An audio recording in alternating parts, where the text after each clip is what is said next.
ఈ స్టీల్ బ్రిడ్జ్‌కి సంబంధించిన అప్డేట్ ఇచ్చినప్పుడు, ఈ స్టీల్ బ్రిడ్జ్ అంతా ఎలా ఉందో మీరు చూడొచ్చు. ఆర్‌హెచ్‌ఎస్ వైపు ఏంటంటే, అలైన్‌మెంట్‌లో కొంచెం తేడా రావడంతో మొత్తం 4 గట్టర్లనైతే పూర్తిగా తొలగిచ్చేశారు. ఇప్పుడు చూడండి ప్రెజెంట్ ఒక 2 గట్టర్ల లాంచింగ్ అయితే కంప్లీట్ అయిపోయింది.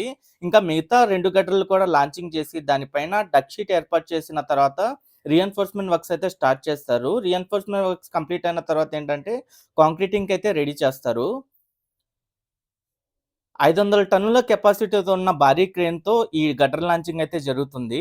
అలాగే ఎల్‌హెచ్‌ఎస్ వైపు చూడండి. ప్రెజెంట్ ఎల్‌హెచ్‌ఎస్ వైపు ఏంటంటే క్రాస్ బ్యారియర్‌లకి సంబంధించిన కాంక్రీటింగ్ వర్క్స్ అయితే జరుగుతున్నాయి. సగం వరకు కాంక్రీటింగ్ అంతా కంప్లీట్ అయిపోయింది. మిగతా సగం వైపు ఏంటంటే ఇప్పుడిప్పుడే రీఎన్ఫోర్స్‌మెంట్ చేసి సైడ్ అంతా షట్టరింగ్ వేసే పనులైతే జరుగుతున్నాయి. అలాగే అంబట్మెంట్ వైపు కూడా మీరు చూడొచ్చు. ఇప్పుడు ఇక్కడ కాంక్రీటింగ్ అయితే కంప్లీట్ అయిపోయింది. ఇక్కడ నుండి చూడండి 2 స్టీల్ బ్రిడ్జిలన్నీ ఎలా కనిపిస్తున్నాయో. ఎల్‌హెచ్‌ఎస్ వైపు, అలాగే ఆర్‌హెచ్‌ఎస్ వైపు. ఈ 2 స్టీల్ బ్రిడ్జిలొచ్చేసి దాదాపు 110 మీటర్ల వెడల్పుతో అయితే ఉంటాయి. ఒక్కొక్క స్టీల్ బ్రిడ్జ్ వెడల్పొచ్చేసి 7 మీటర్ల వెడల్పుతో అయితే నిర్మిస్తున్నారు. 2+2 లైన్స్‌గా అయితే ఉంటుంది.